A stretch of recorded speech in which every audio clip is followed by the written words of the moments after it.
Disclaimer. Trading financial instruments carries risk. This material does not contain investment advice, nor should it be viewed as a personal recommendation, or an offer of, or solicitation to trade in financial instruments. Past performance is not a guide to future results. Hello everyone and welcome to a new ATFX video. My name is Gonzalo Canete and I'm here to give you a good quick review about the situation of the financial markets at the moment. Today is Tuesday 23 of January and we need to review what happens during the beginning of the week and also to the end of the previous week. I did already a summary of the week for ATFX Global. However, this is the content we generate for ATFX Connect, more focus on macroeconomics and general perspectives. Let me start sharing the screen with you.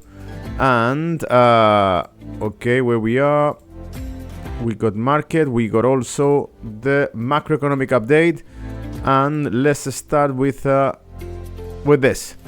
So yesterday, freshly in the morning, I was published also the macro market snacks, the quick update I'm doing every single morning about the situation of the markets.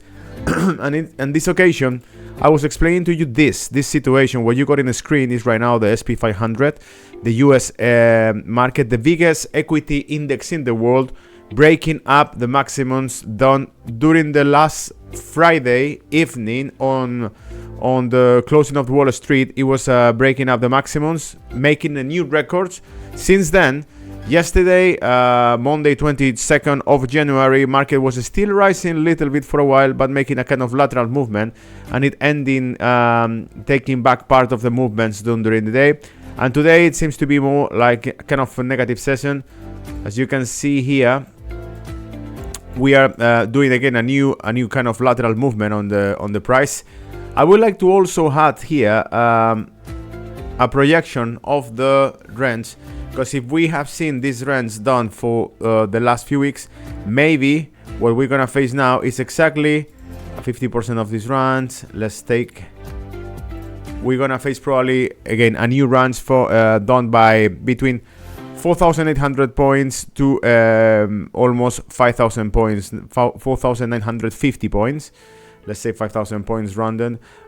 This is the movement of the market. Now, what caused this movement on the market? We got an explanation here. I was just compilating few details from Friday evening, and I just to read it with you and follow the agenda.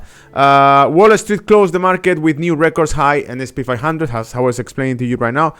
Something surprising because the last comments, please pay attention to this part. The last comments we heard early in the week, well, it was actually on Wednesday, from Federal Reserve, and it was Waller, the one who was making these comments. He was like, in his opinion, I shared with you in the previous videos this comment from the last week, Wednesday. Waller was saying that perhaps it's not necessary to cut interest rates that fast as the market was actually discounted and expecting, which is by March this year. It means like in a couple of months, Federal Reserve will start cutting the interest rates.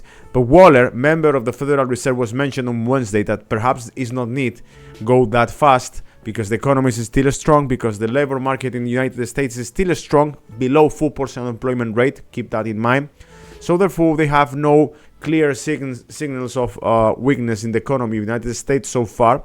And also inflation seems to be under control. Not only that, we also mentioned that the price on production, the PPI numbers published 2 weeks ago actually saw risk of deflation. So it means like it's not even a risk of inflation, but even risk of deflation on the map. Therefore, Federal Reserve should be free to cut interest rates, but at the same time, if the economy is growing well and labor market seems to be strong, there is no need to release liquidity and reduce interest rates. Why I mentioned this as an important thing? Because on Friday, in this case, Bostic, another member from the Federal Reserve, was actually mentioned also that by any chance the interest rate will come on March, but actually will come on May. I believe that the reaction of the market by then, and let's come back again to the charts to see what was happening during the Friday. You got here Friday 3 p.m. rising, breaking up the maximums and rising for 4,840 points. It was taking a record on 4,898 points, more than 1% rising on the market, on the price. And the main reason, it was these comments from Bostic mentioned that no, for March is not the interest rate cuts, but probably it's gonna be by May. I believe the market was actually discounted like, okay, this is a confirmation that the interest rate will happen, because so far on Wednesday market was dropping. If you take a look also here, we start to see how the week was dropping the price until Wednesday. Based on the comments of Waller that the interest rates will maybe not necessary to get cuts that fast, right? So I believe, again, this is a proof that everything is going on. All what is happening in the market right now is related with the perception of the interest rates and the decisions taken by the Federal Reserve about the rest of the markets. That include Central Bank of Europe. Because the Central Bank of Europe is also taking a kind of neutral position, not touching interest rates. Even Christine Lagarde mentioned in the previous meetings that they didn't discuss the option of cut interest rates.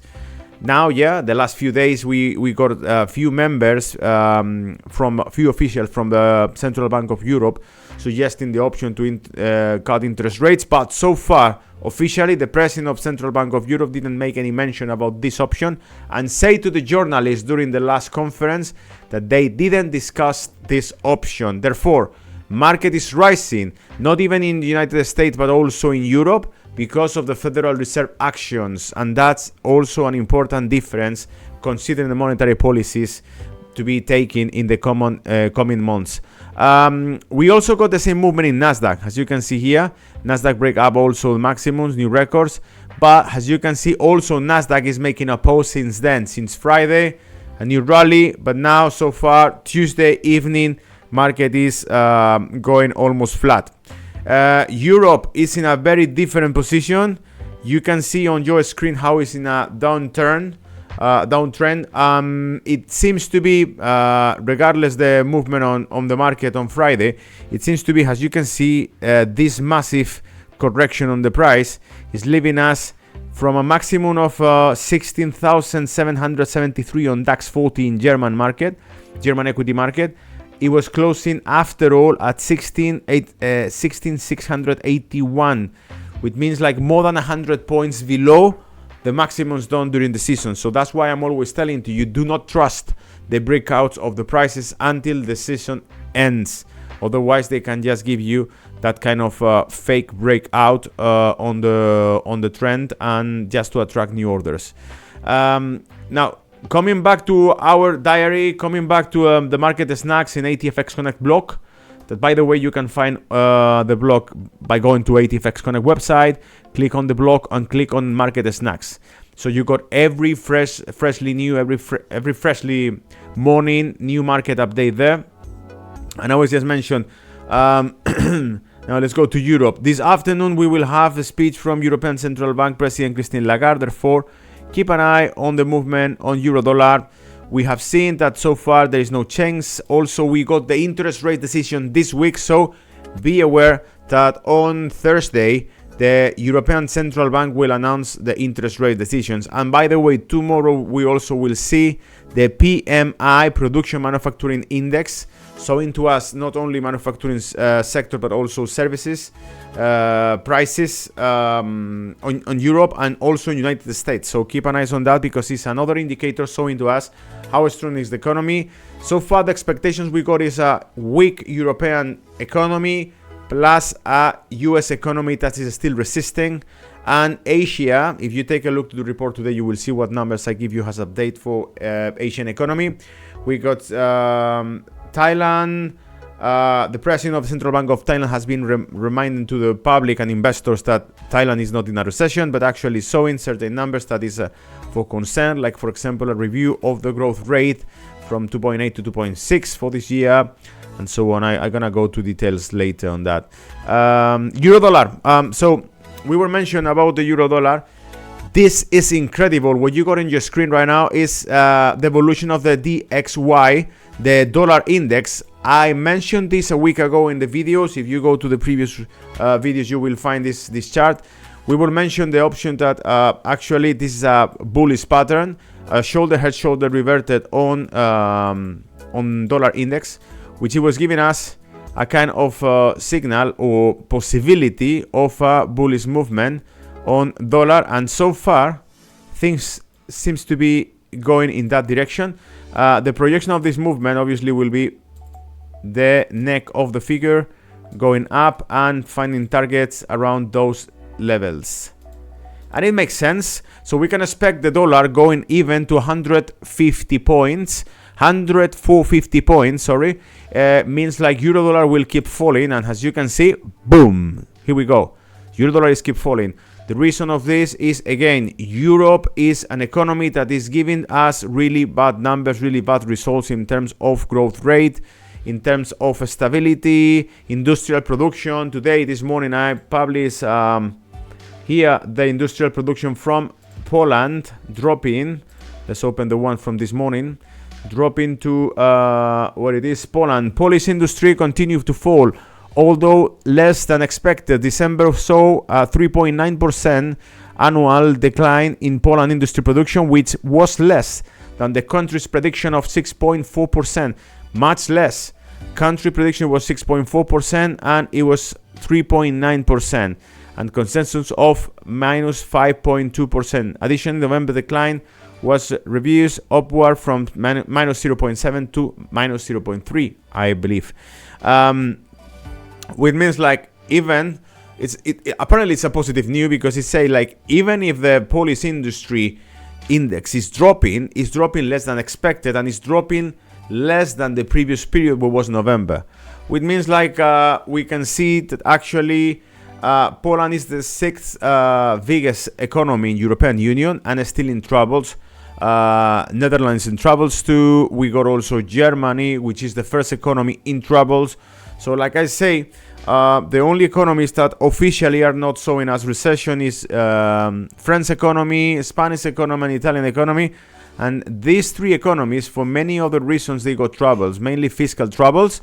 And those fiscal troubles probably going to get translated to financial troubles very soon, just because fiscal troubles are implicate high financial cost on interest rates on their debts, has been highly expanded during the COVID pandemic. So that's all regarding that point. And I believe that's the reasons why, if euro area is weaker than US area, the flow of money gonna move from Europe to United States, because the bonds, let's take a look also on the bonds. United States bonds, 2 years bond is paying 4.4% on returns, while German bond is paying, 2 years German bond is paying 2.7%. So it's almost half of the returns that you get from US, the ones you get in Germany. Obviously, you want to move the money to a US assets instead of German or European assets, because they pay you better, and because their economy is rising stronger than European economy, which is not rising, is even decreasing. So that's the reason I believe the relation of euro dollar gonna be bullish in long term. You see 4 hours candles breaking out the pattern, but if you move to a long-term candles, you will see that actually, boom, my friends, is touching 200 moving average on weekly candles, dropping from there, probably moving to 105, and from 105 even dropping below parity, which is something we saw during the 2022. But for go to those levels, we still need to see a dollar rising a lot. Now, if dollar is rising, one thing is dropping is for sure gold. And as you can see, gold has getting weaker and weaker week after week since the last breakouts we got during October and November. Now we are in $2,000, 27 per ounce. But we're coming from almost $2,100 price. And even we got this kind of flash crash, movement, cause moving the price to a maximum of $2,152 per ounce in gold. So far, gold is calm. Gold is just moving slightly, little by little, moving down, back down, because the dollar is getting stronger, and therefore there is no need for protection. There is no need for looking for gold in assets if dollar is giving to you good returns and it's also getting stronger. In the same hand, we also can check the commodities, and oil seems to be stronger little by little. It's $70 per barrel, but still the way is so shy, the way the price is moving is so slow, it's not clearly breakout. So I will say that we keep calm and we take a look. In relation with this, by the way, something I have been published recently was the idea, in even previous videos I was mentioning to you the idea that the reason behind why the oil is not moving aggressively in relation with what's going on in Middle East is because maybe the global demand on oil is dropping actually, which is a kind of indication or sign of a signal of economical recession globally. And I just share with you this data. Amidst high geopolitical tensions, the global oil market remains unfazed. An illustration of this trend is India dismissed oil importation in December, pointing towards softened demand. You can see here how actually from one year to another, 2022 to 2023, on 2023, the global demand of oil by India was dropping actually. And if it's dropping by any means, probably most likely China is also demanding less oil. And that means in general terms that the industrial activity is decreasing, which is what we were afraid of. Deceleration, a slowdown on the Chinese economy. My friends, I think that's all over. I mean, you got the whole report here. We also mentioned Japan. We also mentioned the decision of Bank of Japan of do not take any change on the interest rates, which make, as you can see, a reaction on the market right now is a dollar yen rising. Obviously, because the inaction, the no action by the Bank of Japan is inviting to investors, especially to speculators, to believe that yen is going to keep going down against the dollar. It's getting weaker, and therefore dollar yen is rising, and it's rising to levels that we didn't see since the 80s, under the exception of last year, right? So if you can see, it's a kind of two maximums reached during 2022 and during 2023. We're really close to those maximums, but before these two maximums early last year, the previous records coming back to April 1990. So that's why I'm saying that you got a unique opportunity for those ones who are looking for short trades on dollar yen or short against dollar and improved yen. Short dollar yen means like you actually put your money in favor of the yen, which means like based on Reuters, I was reading this morning the Reuters polls, and they believe that probably by April is when Bank of Japan will take the decision to increase the interest rate, something they didn't do it since 2016. And the last time, since 2016, they have been keeping negative interest rates. And last time they actually raised the interest rate, it was in 2007.